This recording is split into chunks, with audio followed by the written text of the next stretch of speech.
welcome back to the up and down matches for WCS Korea. So far, Squirtle down a game. Not a lot of people expecting that. And of course, Yu-Gi-Oh! Trying an all-in, he's also down a game. So we got two Protosses at the 1-0. And, you know, we had to take a quick earlier break here. So we're going to get into the third game here. But here are our standings. So Protosses, actually, DRG took the lead. I don't know why I was thinking that he was able to, or that Squirtle was able to beat him. But DRG is up there as well as Trap. Yeah, the reason actually why we were late is because Fantasy got delayed a little bit.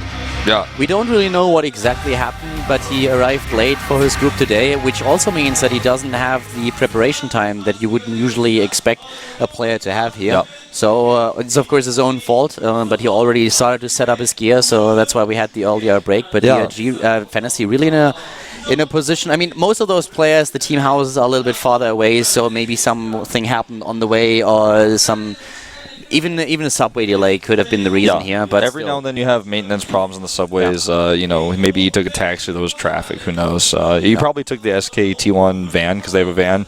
Maybe there was a lot of traffic. Maybe it was an accident. Because you know, a professional team like SK Telecom T1 would probably not just show up late because they were irresponsible. So it was probably some sort of accident, something like that. So unfortunate for him, but you know, the group will go on, and I'm excited to see his match. Yeah, he plays Squirtle, right? Yeah, he plays Squirtle, exactly. I heard whispers that he trained so much that he actually forgot about time. Maybe he was just practicing so hard. He's like, no, I got this 6 strategy. The coach was like, you're still here? He's like, uh-oh. Okay, now jokes aside, but like he arrived immediately when we headed into the break because he arrived late. He headed into the booth. I don't actually know if that means that we have now 4 games in a row instead of the usual 3, but I guess production will let us know quite soon. For now, Fantasy is going to play the next game, and he's of course setting up his gear, so he should be done in a second, and then we're going to jump into this game against him. Yeah, spread the word. Fantasy is a player who is really, really well known as a Terran. You know, Fantasy GG timing, where you GG very late, is actually where it comes from him. You know, when he loses, he leaves games very late a lot of the time. So, you know, get on Reddit, spread the word, post about it on Twitter, you know, link GOMTV.net, link the Twitch stream, and tell your friends. Get in the IRC chat. Yeah, there's actually a thread on Reddit on the front page right now. If you want to talk with fellow Starcraft fans about what's going on, check that out. Yeah. And we created that thread earlier. So we have Squirtle up against Fantasy now, and make sure that all those Reddit nerds know about it. There's also a live thread on teamliquid.net if you wanna, if you have an account there. You can talk with friends what's going on here and what you think about the matches, especially of course the game that we saw earlier already, the 2 wins, the win by Trap and DRG, really well played games. But Fantasy is in his first game here, and Squirtle, of course, he is in a position where he now needs to win. He doesn't want to go 0-2 in the group. Yeah. Fantasy definitely a strong opponent to face in your second game. Definitely. So Squirtle having a rough time against DRG's style, and Fantasy is no easier, really. Belcher Vestige, a great 2-player map.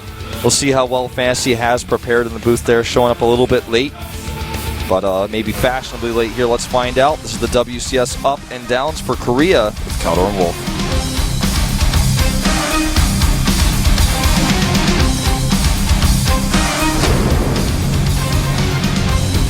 The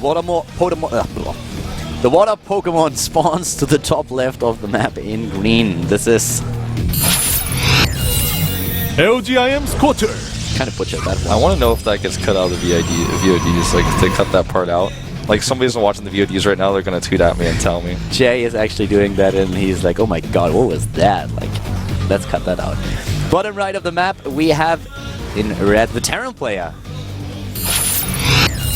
SK Telecom T1 Fantasy. The one thing that really works for Squirtle here is that Fantasy, here on screen right now, is really shaky in this matchup. 41% win ratio with 22 games played. Not really the most solid record, and usually, I mean, you also have to look at the opponents that he played. But if you look at Fantasy's record, there are a lot of players that you would classify as being like good, but not the best out there. So a pretty shaky record for him. It's definitely one of those matchups where he struggles a little bit more. Squirtle himself, not really a beast in the matchup, but he has a 58% win ratio with 20 maps played, which is pretty decent. Has played a lot of games, lost to Keen for GG and also to Supernova. but most of his wins are actually against European Terran players, something that we should definitely note here as well. Yeah, I mean, when you're losing to 4GG, you know, it's definitely not your best matchup, but we'll see what Fantasy has to show here. Shots fired. 4GG very good at Starcraft 1, Starcraft 2, historically speaking, not as much, but you know, people can make mistakes. The CC first going down here, and Fantasy, he likes to go for CC firsts a lot of the time in this matchup. This is something that Squirtle may expect, and so far he's not even scouting, so don't blame him for that, and he's even going to send the Zealot out to pressure. That's a cool choice. You know, you study your opponent, you think, okay, he goes CC first a lot. Wow, the Zealot is just barely not spotted by that SCV. Yeah, he didn't see that, so he will not have anything in place. On the other hand, with the double barracks here, he should actually be fine. I don't think that he's going to have a huge problem with dealing with the Zealot here, as most likely not even going to lose a single SCV to it. Yeah. In fact, the command center should finish as well before it gets there, so just a good scout here. A scout that he will have to micro well against. Just going to tax him a little bit there on his multitasking. Once the second Marine is out, though, he will have no problems. You know, he loses a little bit of mine time. And, you know, the mine time here lost doesn't make up for the 100 minerals. We'll find out. He's actually committing with the Zealot. Now he runs away. Yeah, the Marine here in a really good position to pressure that Zealot immediately and chase it back. But yeah, one of those openings where you just try to be a little bit more aggressive, but the Zealot, of course, it's just like to be a little pokey here, to have a quick look, to see what exactly is going on.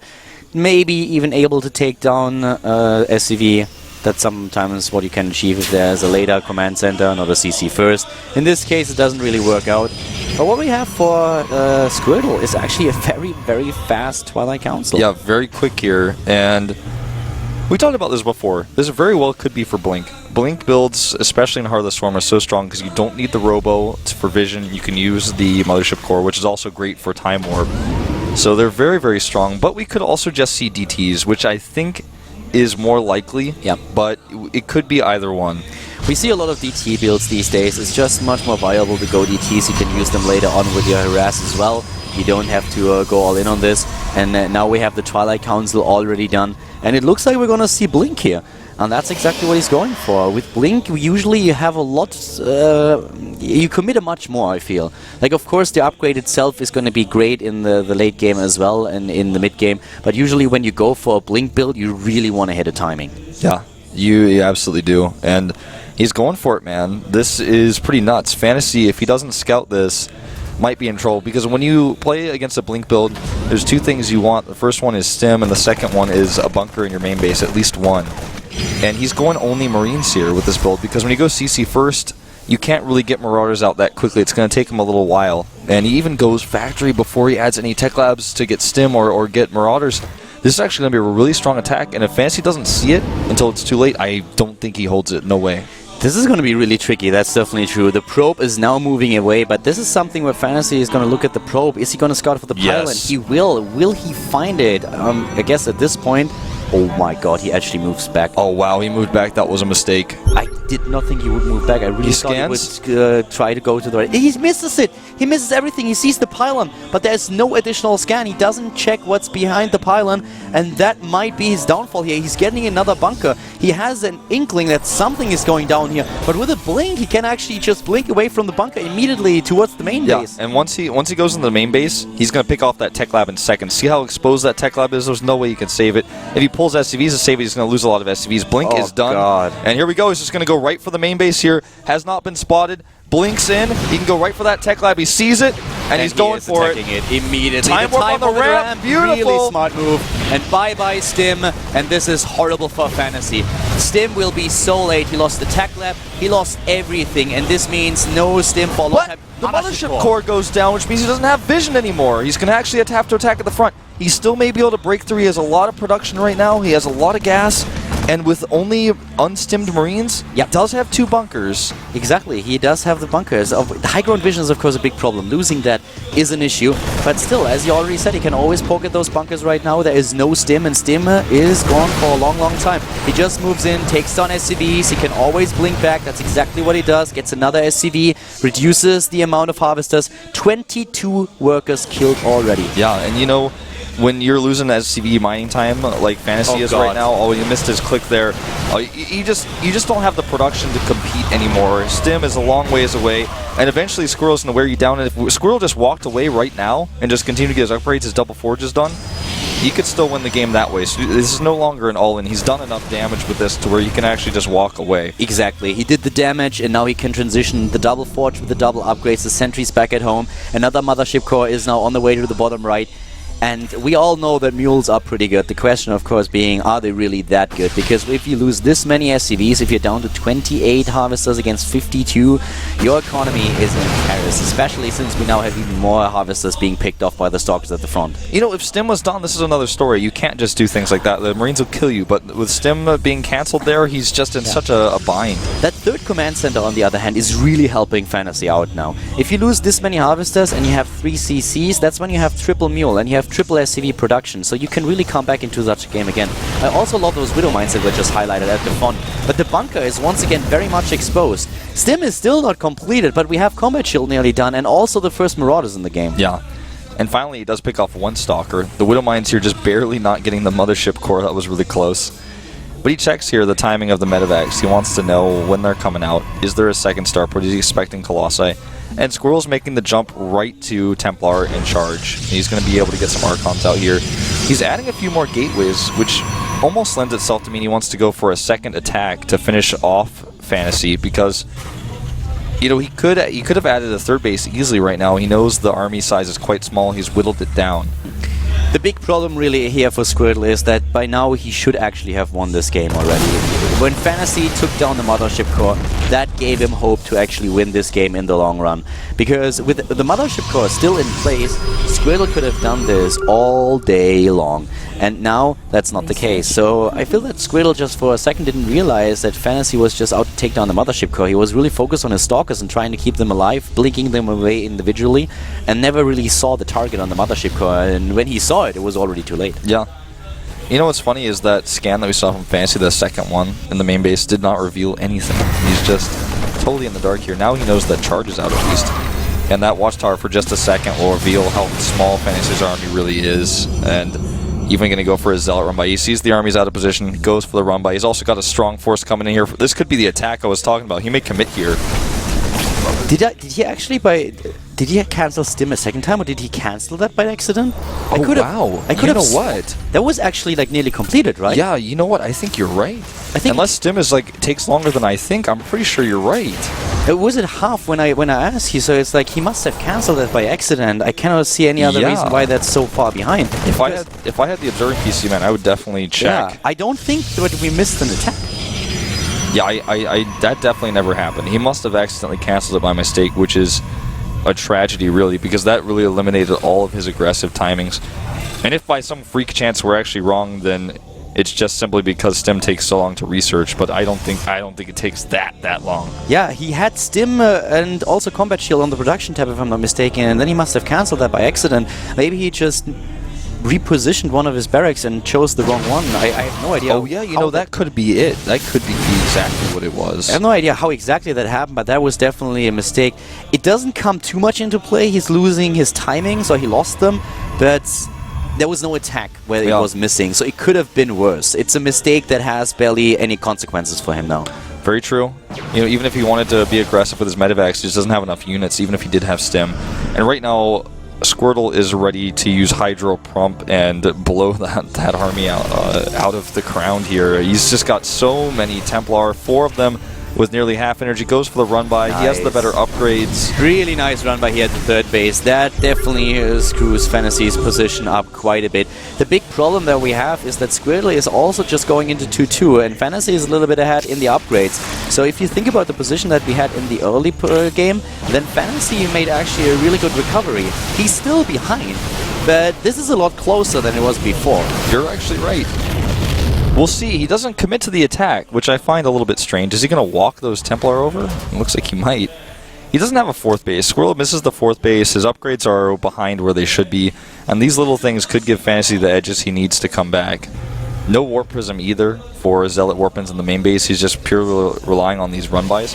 I thought that when he did that run-by at the third just a few seconds ago, that was going to be the move that he allowed himself to get into a position with. But the Storm is here at the back, a little bit too far away, and Fantasy is getting some units for free here. Fantasy making a nice comeback here. Yeah, Squirtle is not too happy about his position here at all. That's not where he wants to fight, and he's backing off, waiting for reinforcements to stream in.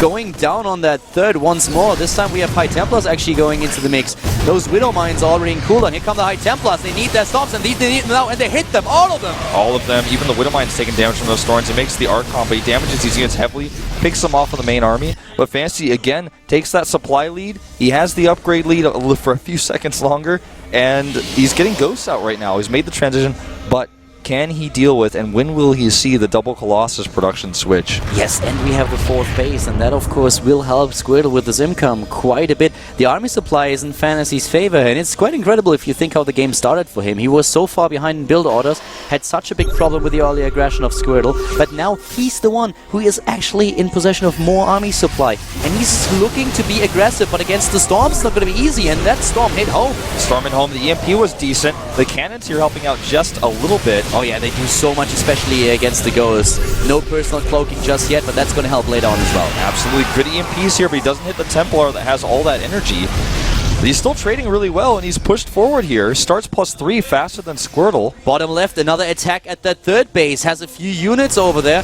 and trying to take down as many harvesters as he can. We have that bunker in possession now, and with the bunker in good position, he can actually defend against those run-bys. Squirtle has to be careful, but he sees the position of his opponent with his own observer. Yeah, you know, this is a good angle here, and he's going to stop. Maybe Thermal Lance? No, just not quite so able to do it. He cannot go into that choke point. There's just too much area of effect damage now for Squirtle. And by now, of course, the choice to go into Colossi late on has been revealed. There are the first two Vikings on the map. He needs a lot more than that, though. There are already 4 Colossi. 4 Colossi. 2-2, now leading up into 3-3 for both players, except we don't have the armor upgrade for Fantasy. That's one thing he's missing. Ooh. He's switching into those starports, and the double Stargate transition here. We've seen the Tempest come out in the late game in this matchup a few times in the past. It can do a big number on the Terran army. Yeah, we will definitely see a few of those later on.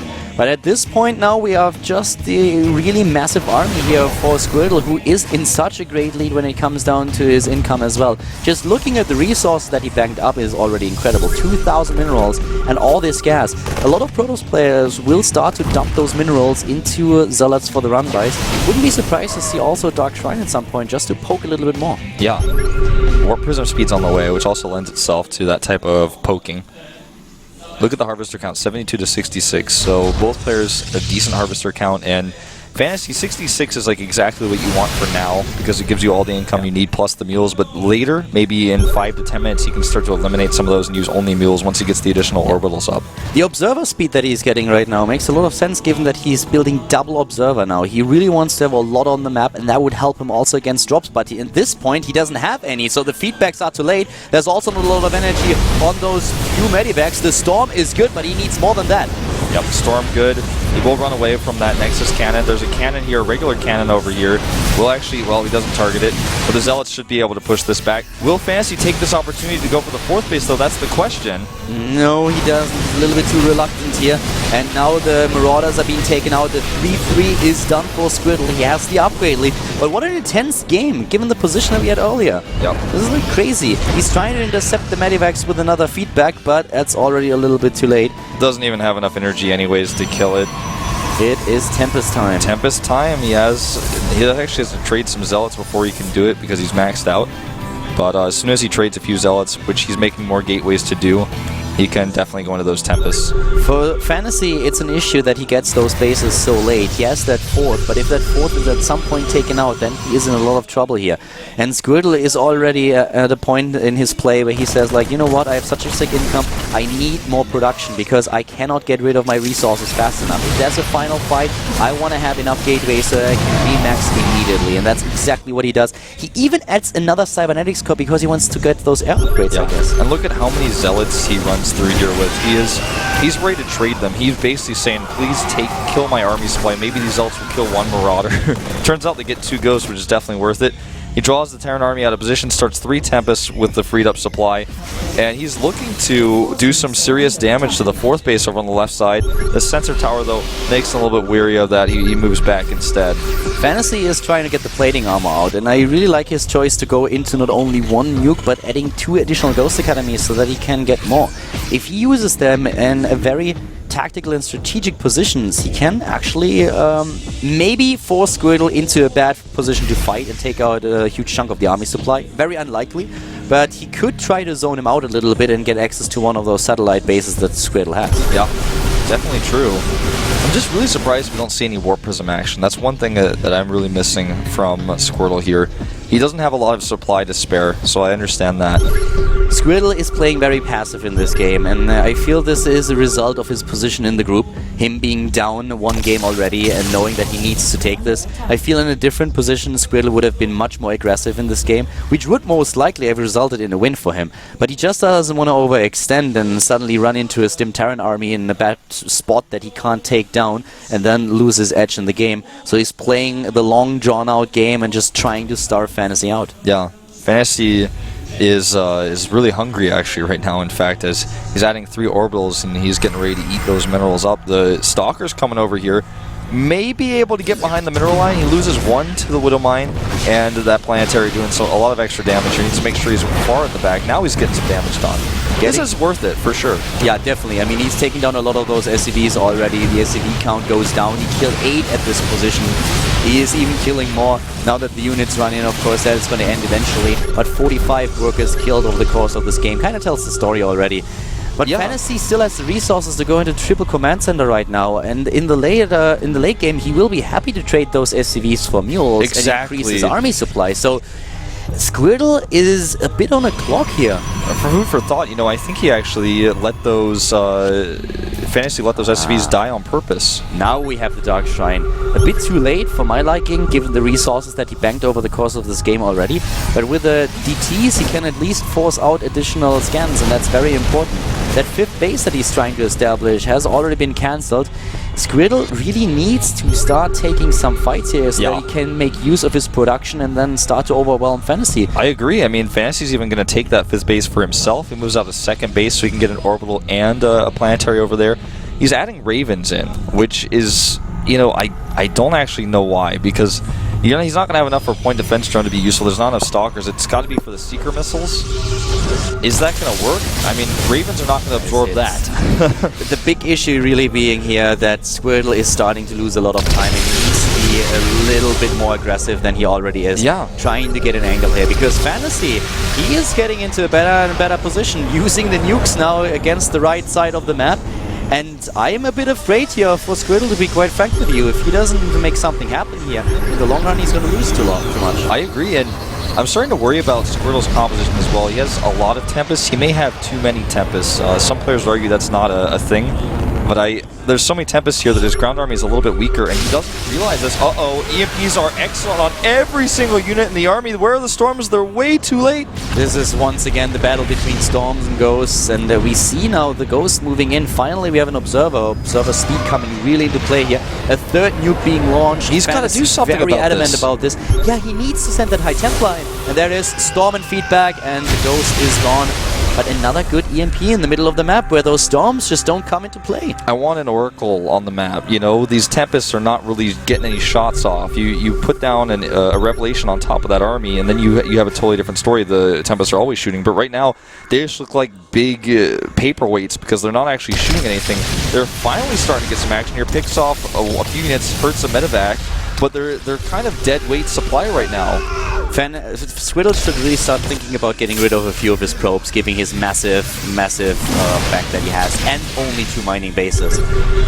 There is a trade going to the right side. No Storms going down, and that base is going to die. But the same is true for Fantasy's expansion to the left. Oh, what? Oh my god, Cowder, 49 hit points left. He's concerned about this army, but the Planetary lives, and he's trying to do some extra damage here from the back with those Tempests. The Planetary might burn down, though. 1 Colossus shot finishes it off. That was 2 players making huge mistakes. He could have saved that, but the bigger issue is really that fight now. Those Colossi are hunting down the Bio Army. He could have turned around at any point and just focused it down, especially with the Vikings. Now we have a panic nuke trying to just zone his opponent out. out, and Squirtle doesn't see it! He doesn't see it. Oh my god!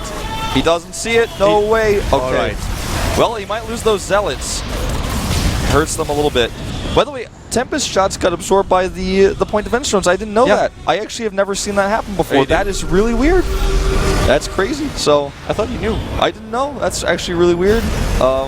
That it's not only weird that I didn't know that, but it's just weird in general. Those shots are so big. So now the Ravens make a lot of sense. So these Tempests are really not working out too well for Squirtle, but he's traded really well in the middle of the map. He cleans this up finally, or at least almost does. And now look at the bank again. This is where the bank really comes into play, and we have now both players actually on a very similar base count. The issue is that we have to the left side a mining base for Squirtle, and to the right side the mining base for Fantasy. Both of them are trying to just take down the income of their opponent, and really nice moves here by Squirtle, blinking in and taking down the medivacs. There are so many Tempests in the game now. We have 11, and nukes are one of the main weapons for Fantasy to zone Squirtle out. Yeah. Really like how he zones with these nukes, because there's no way for him to approach, and now the Marines are actually going to be able to kill that Nexus. It's so important that Squirtle really is map aware, that he sees what's going on, that he sees those spots. He's always paying attention. Keep those upgrades for the air units in mind. He's going into the third shield upgrade, and he's getting the third attack upgrade for his air units. Medivacs, where they have no business going down against the main army. Tropes are being taken out, but a maxed out Protoss player against the 140 supply of Fantasy. And when those probes go down, it means more army supply for Squirtle, which is why he's trading them. This is not a mistake. Looks to be very intentional here. And those Tempests, at the end of the day, they didn't get a ton of shots off, but the ground army itself did a lot. The Tempests are a great support unit. They do start to annoy Fantasy. They're a very positional unit. Does take out this orbital over here. And the approach for Squirtle looks more terrifying than ever. Looks like Fantasy's going to try to go to the other side of the map to avoid that Protoss Death Ball and see what he can get done, because he has hurt the economy of Squirtle quite a bit. Squirtle has so much army though, and he's moving in, taking down CC after CC. The big problem for Fantasy really being that he can never face this army, and he's trying to force Squirtle to move back.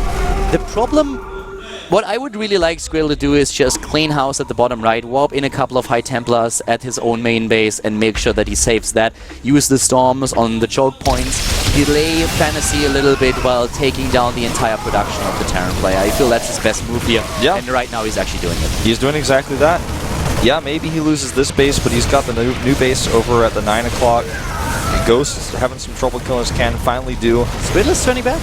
You know, he can corner this army, I guess, and that's a good idea. He's got Zealots coming from the right side. If this army gets trapped, then that's the end of the game for Fantasy. It's his last card in his hand. I feel it's already too late for Fantasy as it is. He has one medivac in the game, and that's just not enough. Every single stim hurts. Every single move that he makes where he loses hit points is going to hurt him. He needs more medivacs, but he can't afford them right now. He's just going for the ghosts. He's going to lose another CC. And Fantasy, he is in dire need of medivacs. He's just getting bio units. He's not getting anything else. He can't even afford to make Marauders. He's making only Marines right now, and that's causing him quite a problem when he fights those Colossi. Even Zealots taking us out. This is Fantasy GG timing at this point, Keller. He's got nothing left. The sustainability of your army is just going down the drain. If you don't get any medivacs at all, there will never be a chance for you to just afterburn out of a fight, to save a few units, to just heal them. He has 9 SCVs now. That leaves him with a lot of army supply, but not as much as Squirtle has in this game. Squirtle is at nearly 170 army supply, and he's not going to stop. That army is going to take everything apart unless you run into a double nuke. Yeah. And even if he runs into a double nuke, he can remake that army. He has only one base, which he may lose here. But actually, you know, this is very tactical what he's doing. It's just not going to work out. There's too many observers, and the army comes back here. You know, Squirtle didn't necessarily have to come back here, but he's playing this as safe as possible. He's down in the group. He's 0-1, but he wants to make that a 1-1. And it looks like he's essentially already done it. He's up over 100 supply. And Fantasy is still in this game because I don't even know if he's he knows he's famous for the Fantasy GG timing, but he's certainly showing it to us right now with 3 SCVs left. To be honest, Squirtle in terms of aggression is pulling a Hearthstim right now. Yeah. He's like, no, I'm not attacking right now. What? There's no hour on the timer? No, there's no way I'm going to attack. He's probably going to go home and ask for cannon rushing lessons at this point. He could actually just go for an A move, but I really think that this is a result of his position in the group. Yeah, Squirtle, I think so. This is not the usual Squirtle that we see. Usually Squirtle is a lot more aggressive than that, but in this position he's just playing it super, super safe because he knows if I lose this game, I'm 0-2 in the group. So that's the only reason that I cannot come up with. This is not Squirtle that we usually see. It's just a very calculated player that we have on screen right now who wants to make sure that he's winning a game where it's far, far ahead. Yeah, I mean, right now he looks like he's playing with his food to us, but for him, he's actually just being very calculated and cold right now. Storms go down on the Vikings. Nice. Way too many storms for him to handle. Could even feedback. He does exactly that. Storms the Vikings one more time. 22 army supply left. The secret missile goes down, but so does Fantasy. GG. Squirtle, he takes the game and is 1-1 in the group now. Fantasy losing his first match today. In typical Fantasy fashion, if your supply is not in the 1 digit, you are not going to GG. That's just how he plays it. Squirtle gets the massage there from his coach, and he's played a great game. I liked his Blink build. It was very good against the CC first. His execution was strong. He didn't stay too long. Fantasy with a few mistakes. I don't know what happened with him canceling his stim. Some of the engagements he took in the middle of the map did not work out for him, and he couldn't be aggressive as early as he would have liked to because of that attack from Squirtle. Yeah, to be quite honest, Squirtle with that build that he had, I don't want to call it a build order win that we saw here, but it was definitely one of those builds where as a Terran player you find yourself in a huge predicament, you don't really know what to do, and he fell so much behind. If you lose 24 harvesters this early in the game, you lose your stim too and all the aggressive timings that you have, then you can just try to play a catch-up game. Fantasy did a really good job at that, had a lot of good supply, but Squirtle just played it too safe. You know, one thing Fantasy did correctly was he macroed very well, which he has made mistakes in the past. He didn't miss his depots. He was always on his upgrades. His upgrades actually got ahead of Squirrel's because he was getting those out so fast. Somehow managed to even up the supply with that 3rd CC, but the tech, the engagements, they just didn't go his way. You could really see that every single time Squirtle expanded Fantasy, it took him so much time to actually get his additional expand up. So he was always trailing behind in the income. And especially when we were going into the scenario where we had a 4th and a 5th base coming up, the minerals in the main base were all starting to just be depleted. And for the Terran player a little bit faster even than for the Protoss, since we have all those mules that he used to make kind of up for that income that he lost in the early game. So he was running out of resources at some point, and when the 4th base fell, and suddenly we had both of them just relying on their bank, Squirtle had the much better position since he had nearly doubled the bank of his opponent. Yeah. And Squirtle just had so many gateways too. I think he made like 20 in total, or maybe even more. The upgrades for air as well, so having his advantages here and making good use of them. Now we're going into a completely different matchup once again. We have DRG up against the 2nd Protoss, and I couldn't be more excited for this game. Yeah. Trap with a very good performance against Yu-Gi-Oh! Earlier today showed us why he has such an incredible record in the PvZ matchup.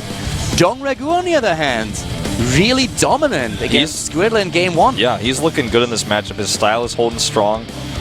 And this is what you could call the winner's match, because they both won their games. They're both tied for first at 1-0.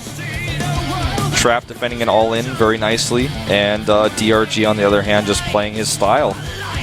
Whirlwind is the map, and that's also something that makes me very excited because it's a big map, and we'll probably see a longer game on this one. DRG's late game style versus Trap. Trap, excellent in this matchup. Over 80%. Really, really good. So many games played as well. I actually don't know. I think Trap is slightly favored in this, but DRG is looking on fire very recently, and so I don't want to count him out. The thing is, like, the thing with DRG is every single time he looks like he's gonna fall apart or he's falling apart, it's usually when his opponent is able to force his own style upon DRG. But if Dong Ragu gets his own timings and is making his opponent run a little bit and always a bit of a step ahead there, if he gets his transitions and his will, then he is really dominating the game. So I feel if Trap is able to just mess with DRG here a little bit with his timings, then he has a really good chance of taking it, especially since he's such an accomplished player in this matchup. But if for 1 second he leaves the pace of the game up to DRG, then he will be punished. Yeah, very true. It's Sungho versus Suho here. Protoss versus Zerg. Whirlwind being our map, as mentioned before. Looks like Trap is ready to go now. Looking a little bit stressed out in the booth, in fact. Both of these guys are 1-1, so the winner is going to take the 2-0 in the group and therefore a huge lead today. And in a map like Whirlwind, there are so many different strategies that we could see here. I'm really excited to see John Group play this, and also Trap. I mean, both of them have shown great matches in game number 1 in exactly this matchup. That's the most exciting part of all things. Exactly. So let's see who wins the second PVZ. Is it going to be DRG? Is it going to be Trap? Get the up and downs from Colin Wolf.